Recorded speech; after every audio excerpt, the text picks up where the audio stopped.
Hello friends, बहुत बहुत स्वागत है आप सभी का आज के हमारे इस वीडियो में। और दोस्तों, आज हम लोग आपके लिए PD2 एग्जाम को देखते हुए एक बहुत ही इंपॉर्टेंट क्वेश्चन लेके आए हैं।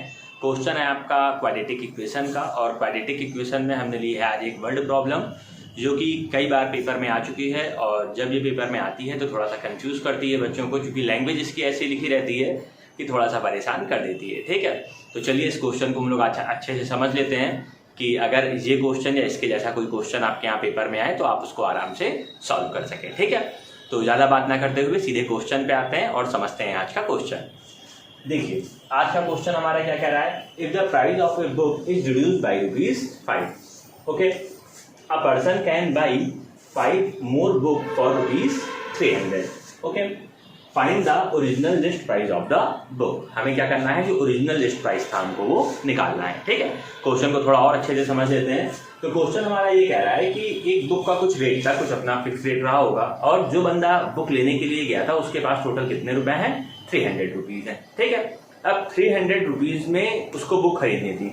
अब जो बुक वाला था उसने क्या करा कि उसको थोड़ा डिस्काउंट दे दिया। ठीक है, उसने कहा भाई जो तुम्हारा बुक है उसमें हम तुमको ₹5 का क्या कर देंगे, डिस्काउंट दे देंगे। अब अगर ₹5 का उसको डिस्काउंट मिला बुक में, तो जो बुक वो खरीद रहा था, जो पहले जितनी बुक खरीद रहा था उससे उसने कितनी बुक ज्यादा ले ली, 5 बुक। ठीक है, मतलब उसका 5 बुक का क्या हो गया, एक तरह से फायदा हो गया केवल ₹5 कम करने से। ठीक है, हमें ये बताना है कि जो ओरिजिनल लिस्ट प्राइस था, मतलब कि जो डिस्काउंट के पहले का जो प्राइस था वो हमारा कितने रुपए था इस बुक के लिए। ठीक है, तो चलिए समझने की कोशिश करते हैं।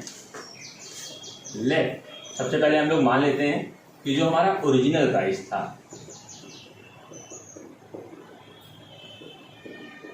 वो हमने कितना ले लिया दोस्तों, ₹X कंसीडर कर लिया कि जो हमारा ओरिजिनल प्राइस था बुक का वो कितना है, हमारा X है। ठीक है, तो जो न्यू प्राइस है हमारा, तो जो न्यू प्राइस होगा वो हमारा कितना हो जाएगा दोस्तों, X - 5। ठीक है, कि भाई ₹5 का उसको डिस्काउंट मिल जाता तो हमारा कितना आ गया नया प्राइस, X - 5 आ गया। ठीक है, अब देखिए number of book he buy. अब number of book he buy मतलब कि वो पहले कितनी बुक खरीद सकता था। तो देखिए भाई टोटल उसके पास कितने रुपीस थे, ₹300 थे। ठीक है, और पहले बुक का प्राइस कितना था, X रुपए था, तो नंबर ऑफ बुक वो कितनी खरीद पाएगा, 300/X। ठीक है, उम्मीद करते हैं आप समझ गए होंगे। जैसे कि इसको ऐसे समझ लीजिए कि मान लीजिए ₹300 आपके पास है, और जो बुक थी वो आपकी एक बुक है मान लीजिए ₹10 की। ठीक है, तो अब ₹10 की एक बुक है और आपके पास ₹300 है, तो आप कितनी बुक इससे खरीद सकते हैं, टोटल कितनी खरीद सकते हैं, 30 बुक आप लोग इससे क्या कर सकते हैं, खरीद सकते हैं आराम से। तो अभी भाई हमको ये पता तो है नहीं कि बुक कितने रुपए की है, ₹10 की है कि ₹20 की है। तो हमने क्या कंसीडर करा कि जो हमारा ओरिजिनल प्राइस था वो X रुपए था। ठीक है, तो जो टोटल रुपए थे हमने उसको किससे डिवाइड कर दिया, जो प्राइस था उससे डिवाइड कर दिया। मैं ये समझाना चाहता हूँ कि यहाँ पे 300/X हमने आखिर क्यों करा। तो इस एग्जाम्पल से आप लोग समझ गए होंगे कि मैंने ऐसा क्यों किया है। ठीक है, अब book he bye after discount, discount के बाद वो कितनी बुक खरीद सकता है। तो देखिए भाई पैसे तो उसके पास उतने ही थे, पैसे तो वो ज्यादा ला नहीं सकता है, पर जो प्राइस था वो हमारा अब कम हो गया। अब वो प्राइस हमारा कितना हो गया, X - 5। तो अब वो कितनी बुक खरीद पाएगा, 300/X - 5। इतनी बुक वो क्या कर सकता है बच्चा, खरीद सकता है। ओके, पहले कितनी खरीद सकता था, 300/X, अब कितनी खरीद सकता है, 300/X - 5। ठीक है, अब देखिए सबसे जो महत्वपूर्ण होता है वो होता है हमारा क्या, कि इसकी इक्वेशन हम लोग कैसे बनाते हैं। ठीक है, अब आते हैं हम लोग किस पे, अकॉर्डिंग टू क्वेश्चन पे अपने, कि क्वेश्चन जो हमारा कह रहा है वो क्या कह रहा है।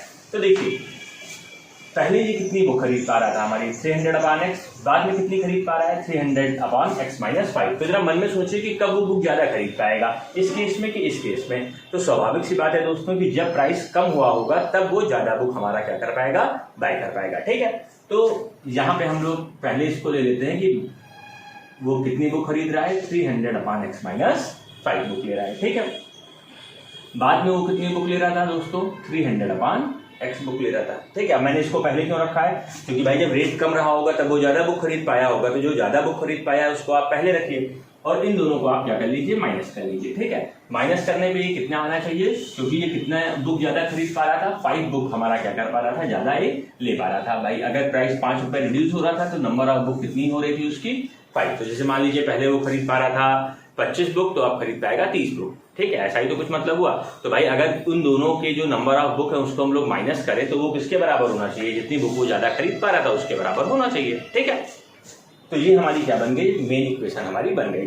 अब हमें लेना है एलसीएम, बट एलसीएम लेने के पहले हम लोग क्या करते हैं, 300 को ले लेते हैं कॉमन। तो ये हमारा क्या आ गया, 1/x minus 5 minus 1/x is equal to 5। LCM ले लेते हैं, चलिए एक का ट्राई काट दीजिए। ये हमारा कितना आ गया दोस्तों, 60, और 60 इन ब्रैकेट इसका मल्टीप्लाई कर लीजिए, एलसीएम ले लीजिए, माइनस x माइनस 5 अपॉन इन दोनों का मल्टीप्लाई नीचे कर लीजिए, एक्स स्क्वायर माइनस का 5x इज इक्वल टू यहाँ कितना आ जाएगा दोस्तों, 1। देखिए काटने के बाद कभी गलती मत कर दीजिएगा कि यहाँ 0 लिख दीजिए। जब कोई चीज़ डिवाइड से कटती है या मल्टीप्लाई से कटती है तो वहाँ पे हमेशा 1 आता है। जब एडिशन या सब्सट्रैक्शन होता है तो हमारा 0 आता है। ठीक है, और जहाँ कोई पे जब आप इसको मल्टीप्लाई इधर करें तो ये जो माइनस लगा है इसके बाद हमेशा क्या करिए, एक ब्रैकेट डाल दीजिए। ब्रैकेट ना डालने से क्या होगा, आपके जो साइन है वो गलत हो सकते हैं और उससे आपका आंसर गलत हो जाएगा। ठीक है, तो छोटी छोटी बातों का थोड़ा सा ध्यान रखिए। आगे बढ़ते हैं क्वेश्चन में दोस्तों। हम लोग 60 हमारा आउट ऑफ ब्रैकेट है, इसको बाहर ही रखते हैं, इसकी कोई जरूरत नहीं है, अब इसको हटा देते हैं। 60 इन ब्रैकेट, इस ब्रैकेट को ओपन कर लेते हैं तो x माइनस एक्स, और देखिए माइनस माइनस हमारा कितना हो गया दोस्तों, plus 5 upon x square minus 5x, और ये हमारा किसके इक्वल है दोस्तों, 1 के इक्वल है। ठीक है, x से x हमारा क्या हो गया, कैंसिल हो गया। इसको आप क्रॉस मल्टीप्लीकेशन कर लीजिए तो आ जाएगा एक्स स्क्वायर माइनस का 5x। ये डिवाइड में था, इधर हो गया तो हमारा किसमें हो गया दोस्तों, मल्टीप्लाई में हो गया। ओके, और इधर हमारा क्या बचा, 60 इंटू 5, तो 60 इंटू 5 कर लीजिए तो ये हमारा कितना आ गया, 300 आ गया। ओके, अब पूरी इक्वेशन को हम लोग एक तरफ कर लेते हैं, माइनस 300 इज इक्वल टू 0। ऐसा हम लोगों ने क्यों करा, क्योंकि हमको स्टैंडर्ड क्वाड्रेटिक इक्वेशन बनानी थी, और स्टैंडर्ड क्वाड्रेटिक इक्वेशन हमारी क्या होती है दोस्तों, ax square plus bx plus c। Okay, तो हमारी इक्वेशन बन गई x square minus 5x minus 300 is equal to 0। Okay, अब इसको करने का सिंपल तरीके, दो तरीके हैं हमारे पास, या तो हम स्प्लिटिंग मिडिल टर्म लगा दें और या तो हम स्विधराचार्य का फॉर्मूला यूज कर लें। ठीक है, जिसको कि हम लोग क्वाड्रेटिक फॉर्मूला भी कहते हैं। ठीक है, बट अभी यहाँ पे हम कोशिश करते हैं कि क्या लगा दें, स्प्लिटिंग मिडिल टर्म। तो देखिए इन दोनों का मल्टीप्लाई, दोनों मतलब यहाँ 1 है, इन दोनों का मल्टीप्लाई करने पे हमारा कितना आना चाहिए था, मल्टीप्लाई करने पे हमको कितना लाना है, 300। और यहाँ का निशान देखिए कि ये जो सी वाला रहता है इसके पहले का निशान देखिए, ये माइनस लगा है, माइनस करने पे हमको कितना लाना है दोस्तों, 5 लाना है। माइनस करने पे कितना लाना है, 5। ठीक है, तो सिंपल आप ले लीजिए 20 और 15। ठीक है, 15 20 मल्टीप्लाई करेंगे कितना आ जाएगा दोस्तों, 300 आ जाएगा। और अगर हम लोग 20 में से 15 को माइनस कर लेते हैं तो हमारा कितना आ जाएगा दोस्तों, 5 आ जाएगा। ठीक है, तो हम लोगों ने यहाँ पे जो फैक्टर थे वो हम लोगों ने बना लिया आराम से, एक्स स्क्वायर माइनस, अब देखिए इस 5 को ब्रेक करके हम लोग क्या लिख देते हैं, 20 माइनस 15, एक्स को एक्स लिख देते हैं, माइनस का 300 is equal to 0। X square minus 20x minus minus plus का 15x माइनस का 300 इज इक्वल टू 0।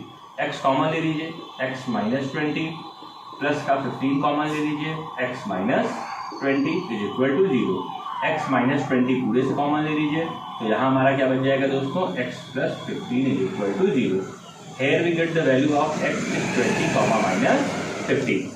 हमें दो वैल्यू यहाँ पर मिली दोस्तों, एक मिली 20 और एक मिली माइनस की 15। तो नंबर ऑफ बुक हमारी माइनस में हो नहीं सकती है, तो इस माइनस को हम लोग नेगलेक्ट कर देते हैं, और जो नंबर ऑफ बुक है वो हमने यहाँ कितनी ले ली, 20 ले ली। ठीक है, नंबर ऑफ बुक से मतलब है जो ओरिजिनल प्राइस था बुक का हमारा, वो हमारा कितना आ गया दोस्तों, 20 आ गया।